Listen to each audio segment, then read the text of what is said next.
these two gentlemen have been with us really since day one. They were some of the first people we started interviewing and some of the first conferences we started covering. How about introducing our next guest on this special episode of Control Talk Now? Eric, I'd love to. These are two of the most incredible guys in our industry, both very intelligent, accomplished men from around the world. This is what made ControlTrends global. Our next two guests are Mike Marston, CEO and owner of EasyIO, and Lim Hoon Chat, this Chief Technical Officer. And these guys are what brought us into a global arena. This is when we woke up and understood that our North American market was just one dimension of a global market. And we've watched these two guys come on board and grow. I had the most exponential growth of any company that I have personally experienced. So welcome to the show, Mike and Lim, and thanks for being part of our 300th episode. You're welcome, guys. Yes. Well, so you guys, Kenny mentioned global. So you guys aren't in Kansas right now. First of all, let's just start with your guys' locations. Lim, where are you? And Mike, where are you right now? Mike, go ahead. Well, I'm in Bangkok at the moment, just for a few days. And we just got back from KL. We've just had a global leadership meeting. And all our guys flew in from around the world. And Lim showed everyone where we're going. Some pretty awesome stuff, right, Lim? So you're in Singapore, right, Lim? No, I'm still in KL, and we still got a few more things to wrap up before I can leave for the coming Chinese New Year. Okay, good. Well, if you guys have ever been to ControlTrends, you've watched these guys evolve, like Kenny has said. And again, I hear you guys say we got new stuff coming out. And I think for me, one of the characteristics of you guys is you're always innovative, your stuff works, and you guys never stand still. So with this new stuff that's coming out, is there anything you can tell the community about? We have 4 new products coming in the pipeline. But basically, this is a catch-up year for us to wrap up some of the stuff people have been asking for, and we just want to fulfill them, all the new products. So, for example, this year, I think by second quarter this year, we will have the FW series expanded to 28 IOs points. Wow. So a lot of people are asking for more points, and we deliver that by second quarter of this year. Awesome. Well, I tell you, it's been quite an ascension. We watched you come from the Beast. Remember the Beast from the East, that moniker that came out because it was a controller that just was overwhelmingly powerful. Then you made it FS32. You brought in the first server class controller, which was remarkable again. So this is cool. Michael, you're being quiet, and that's unusual. Mike Marston was one of the guys like Roger Reebok. He was one of the most invigorated people in our industry. Nobody had more enthusiasm or passion to get out and just get it done. So, Michael, we need how's things going? Well, I'm still very passionate. Things have changed a little bit. We've now got a global team. We've now got Gina in the US running the Americas. We've got Brian Klein doing technical support. Over in India now, we're just setting up in the Middle East, combining it with India, really doing some nice stuff over there. In the UK, we've now got an office there and a separate company. We've got Holland, just putting someone into the Nordics. Soon we'll be putting someone into Germany. We've got Simon Mahoney now, who was 20 years with UTC, ALC. He's now running Asia and Australia. So with all these people now, I don't get to do much these days. I just get to relax and look at the results. Well, that's good. That's a true CEO. Now you're doing the CEO part. I think before you were the chief support person too. You're the chief salesman. I was the chief dog's body, I think. I was running around all over the place. And I mean, obviously paid off, but I just got to make sure we can live for a few more years. So time to relax a little bit. Good for you. We're certainly not taking our foot off the pedal at all. I mean, we really are moving nicely. We've had some major wins all around the world. You mentioned the FS32. It's really a big success. And Lim might talk a little bit about the security that we're building into all our products now, and also the additional testing. We're spending more time on testing now than we are on actually developing the products. Yeah, one of the few things that we recently start doing is that every time we have a new product, we're going to go through a selective beta program with our key partners, OEM partners, and integrators who are being proactive with us. So they're going to get beta units of new products to play with and try to crash it and give us hell problem before we release in the market. Yeah. Well, that's a very important part. We never had done before. So we are being proactive to encounter the industry, people who tell us what they want, what is missing. Well, guys, I tell you what, that's something to say, because you guys' products have always worked from my perspective. And so a couple of things. If you guys get a chance, we have the ControlTrends podcasting network now. I had the honor of doing ControlTrends people with both Lim and Mike. So if you want to hear their life stories, phenomenal stories from both these gentlemen, and that's on the ControlTrends podcasting network under ControlTrends people. But guys, let's get back at it, because we have spent a good bit of time with you guys over the last 300 or so episodes of ControlTalk Now, the Smart Buildings Videocast and Podcast. When did we first show up on your guys' radar? How did you guys find out about us? Oh, I remember, Eric. I was in Omaha Airport en route to come and meet you guys in Atlanta, and you phoned me on my cell phone. And that must have been about, I don't know, 9-10 years ago. And you said, hey, we've got to talk. I've got this great idea, and I think it might interest you. So how's that for a memory? That's a great memory. I tell you what. Well, and you know, to your credit, Mike and Lim, you guys hopped right on, and it's just been a great relationship with you guys. And like Kenny said, we've come up with some really great sort of monikers or names over the years, from the Beast to the East to the Beast Big Brother to they call it Easy for a reason. You guys it's just been a great ride with you guys. It's been so much fun. And Mike, I can remember us, you know, shooting a video interview on the mountains in Colorado. I think we're all out there for the Haystack. Pikes Peak. Yeah, Pikes Peak. Right. That's right. So we've done some crazy stuff. And then, of course, the global conferences have just been off the chain. And I think we're seeing more and more people from the U.S. going to your global conferences. But, you know, everything from Madrid to Paris. And this year, you guys got another one that's coming up. Tell our community about the conferences coming up this May. Well, the next one's going to be on home turf. It's going to be in Amsterdam at the Heineken Brewery. So that should keep everyone busy. And we're expecting a huge audience. Lim's got some amazing stuff to show people. We're working with some global accounts now that require really high security at the edge. And we've actually pulled it off. It's quite amazing, actually. So Lim's going to be showcasing a lot of stuff over there, as well as having a lot of fun. What's awesome, we had kind of cornered the new technologies and the new trends. We had the IT merging with OT, the operational technology. I think you guys you did a lot of instruction work there. Data just surged to the top of our forefront.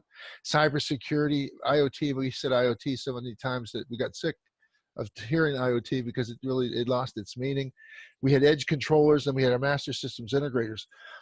One thing I've noticed is the incredible growth of the integrators that took EasyIO, in hand and made it the choice framework. And tell us about some of the, well, to Eric's point too, the global meetings were incredible. The Paris, Manchester, and Madrid. And now we're going to see Amsterdam. So that's going to be a lot of fun. But the growth of the integration, the growth of the trends, what were the biggest trends that you and Lim have kind of followed suit to and addressed and brought the technologies forth to meet those, including cybersecurity, which was a good start? Well, I will let Lim answer that one, but We don't tend to follow trends. We tend to set them. Right? That's So pretty cool. I guess if we follow anything, we follow the IT industry that's always been way ahead. Bingo. Right, There we go. over to you. Yeah. It's about, I think one of the biggest change in our company development direction was about 2 years ago. I think immediately after the Manchester event, we talked to some global company, and that struck me as today everybody talk about smart city, smart buildings, all this, and yet our systems are never on the corporate or even the city network because our systems are never secure enough. So at that point in time, we started to look at, say, how can we make our controller be more secure? So a few standards that we have been adopting and things that we have been doing is like one of the earliest adaptation on the FS was to support 802.1x, built-in VPN, okay, secure servers, and we have started doing tests with IT companies to all our new controllers. That means that we are not going to say, oh, I think that we are good enough, but we are actually letting them play and tell us what's wrong, what's missing, or what's not good enough. Very, very cool. And tell our community about the FW if they don't know about that. It was a winner at the ControlTrends Awards this year. And again, that's another, technology that you guys are enhancing. And I don't want to put words in your mouth, Lim and Mike, but it seems like what you guys do is if there's a technology that's already there from another industry, you guys just add control onto it or IO onto it. Yes, the FW is our first penetration into the wireless market. So we look at it and say, hey, can we design a wireless controller? There are a lot of wireless standards out in the market, but as usual, we do not try to take some proprietary standards or proprietary components. We try to adopt what is norm in the IT world. So today, if you look at the IT world, Wi-Fi has been the dominating standard. Every building, every airport, every facility, you have Wi-Fi, one for another. So that's where we started with. The other thing that we look at is this. EasyIO has been very conscious about performance-price ratio in all our products. So how can we make it more cost-effective, more higher price performance ratio than in the past? Because if you take a controller and you try to slap a wireless component, a wireless chip to it, you just increase price. So one of the earlier philosophy that we look at it and say, hey, let's reverse the design philosophy. Why not take a wireless router and make it a controller by slapping IO to it instead of slapping a controller with a wireless chip? And that allow us to make the FW series very price competitive. Oh, yes, it is. Well, I think that that was kind of groundbreaking. That was a precedent setter where I don't think a lot of people, it didn't occur to them, but they didn't know, they didn't have the innovation and they didn't see the potential there. Just to review with the ControlTrends community, we had, like Eric said, we do this thing with how many times people have been on the ControlTrends, and EasyIO and Mike Marston and Lim have the #1 spot. You guys took advantage of what we tried to do, and that was become a pivot point for the industry, serve up the new information and give people an opportunity to see the technologies that were available. And again, it was just an amazing success. But Lim, you had some, I mean, it's not hard to believe that you're coming up with this innovation. We, like Eric said, we did this ControlTalk Now, we did this Control People, and you had told us about some of your incredible adventures as a young person, where you were taking TVs apart and putting together to make some kind of electronic device. And then, so this new technology you're bringing, are we going to see a patent come, or is this, another thing too is the collaboration you guys did. You said that if you put together these open source things and you make take advantage, like Eric said, the technologies, you get things done a heck of a lot faster. And the tires have already been kicked on a lot of the stuff. So you're not experimenting with technology. You're applying known and, you know, accomplished technology. So what's your next brainstorm with technology? I guess that is something that you guys have to wait and see. Oh, Nice. good answer. There we go. Well, you know, you're talking about kicking the tires. I mean, Lim, I don't know that we can tell people now, but or if Elon Musk has still got you know, a hit out on you. But is it true that you developed the first electric car when you were a kid, and then Elon Musk stole that technology from you? I wish I could say that's true. Well, you know, let's cycle back around, guys, because again, we unfortunately we don't have much time on this show, but hopefully get you guys back for you know, a complete show. But you know, Mike, when you talk about the Heineken Brewery, it makes me think about some of the really unique uses that you guys have had for the FS, the Beast from the East controller, and one of them is you guys have gotten pretty popular with microbreweries. So I guess the first question would be, at Heineken, are you guys controlling that process with the FS controller, or excuse me, the FG controller? And talk about some other unique usages that we're seeing around the globe for your controllers. Well, I wish it was the case that we were controlling the Heineken Brewery, but there is still time yet. We see it used in all kinds of different applications. I'm just trying to think of some off the top of my head, but we do get some quite strange ones from time to time. We are growing mushrooms in Russia and China on quite a large scale. Nice. I don't mean magic mushrooms. I just mean regular mushrooms. Right. I believe we're doing about 100 farms. Are we doing a lot of pot farms in the US as well? All the legal ones, of course. Yeah. Good. We see it going in all kinds of places, and the sales of the FS have really come through nicely. So in March, we're introducing an FS20, which will be a 20-point version. And as Lim mentioned, we've got the FW28 coming out as well. And we've had a lot of feedback that people want more DOs on the PCB. So we've added lots to the FW28. It's really going to be hit the sweet spot that people are looking for. Awesome. Well, it is incredible, and I think part of that is that, first of all, you know, another saying that we came up with over the years is they call it easy for a reason, and I think part of it is if you know how to do Niagara, you know how to program your controllers, and you know the power, the flexibility, and the price point really make it a very logical solution as a standalone system, or you know, adding it to a network. Yeah, I'd like to just add something more that Gina asked me to mention. We've started to manufacture now again in Malaysia. We've moved some manufacturing away from China because of the tariffs, or the tariffs that we might see. Who knows? We're seeing some now.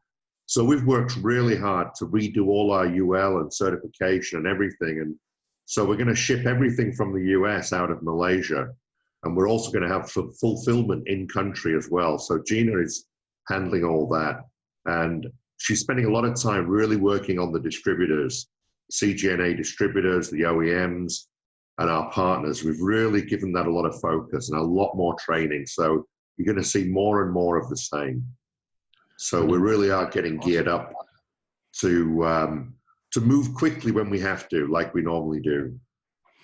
Well, congratulations on Gina, by the way. I mean, she's doing a fantastic job for you guys. And yeah, it's kind of, I mean, I think we're all parents here. So it's kind of, for Ken and me, it's kind of like watching a child grow up. You guys are becoming adults and just doing fantastic. So Kenny and I are very proud of you guys. We're very proud to know you. And thank you for all your support along our journey from starting ControlTrends and starting ControlTalk Now to episode 300.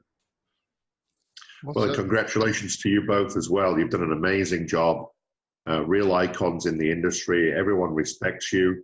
And 300 episodes, wow. And I'd like to also say to you, Eric, in particular, I loved your speech at the Hall of Fame for your dad. Well, I thought that was amazing. It brought tears to my eyes. well, thank you. Really, Mike. really top notch. Well, appreciate that. And of course, we appreciate all your guys' support. You guys have always, regarding the ControlTrends Awards, when Kenny and I had the idea, the first words out of Mike and Lim's mouth were, "We'll be a sponsor." When the awards end every year, you guys usually say, "Thank you. We're on for next year." So you guys have just been great support for us. It's been a great friendship, and let's keep it going for another 3, 6, 1,200 episodes, as long as we can keep going, fellas. What do you say? All right. All right, so it's Mike Marston and Lim Hoodshot from EasyIO. If you're in the U.S., best website is easyio.com, I believe. And if you guys are global, what's the best website for our viewers that are not based in North America, Ken? I mean, In fact, have a look at our website now. It will divert you to it. So when you go to easyio.com now, there's a landing page. It's really impressive. And you can click on the Americas, you can click on Europe, you can click on Asia, and it just automatically routes through. And then you've got sign-on pages and support and all kinds of stuff that's sensitive to local market requirements. very cool. And so we will see you guys in Amsterdam, and we're hoping we're going to bring a whole bunch of our friends from North America over, because I tell you what, EasyIO knows how to do two things really well. One is build great controllers and support them, and two, you guys know how to throw a meeting. So Very true. All right, guys, listen, thanks so much. We appreciate you guys, and we'll be seeing you guys again real soon. It's a pleasure. Thank you. Great week. Episode 300 is in the books. So we got some special thanks. Special thanks to all the people that sent the congratulatory videos. Can't tell you how much that means to me and Kenny. Kenny, our guest, Mark Peacock, the one and only Roger Rebanak, of course, Mike Marston, Lim Hoodshot. Thank you so much for coming on the show. So remember, be bold, stay in control, and stay relevant. Indeed, Eric. Indeed, Kenny Smash. And that's a wrap.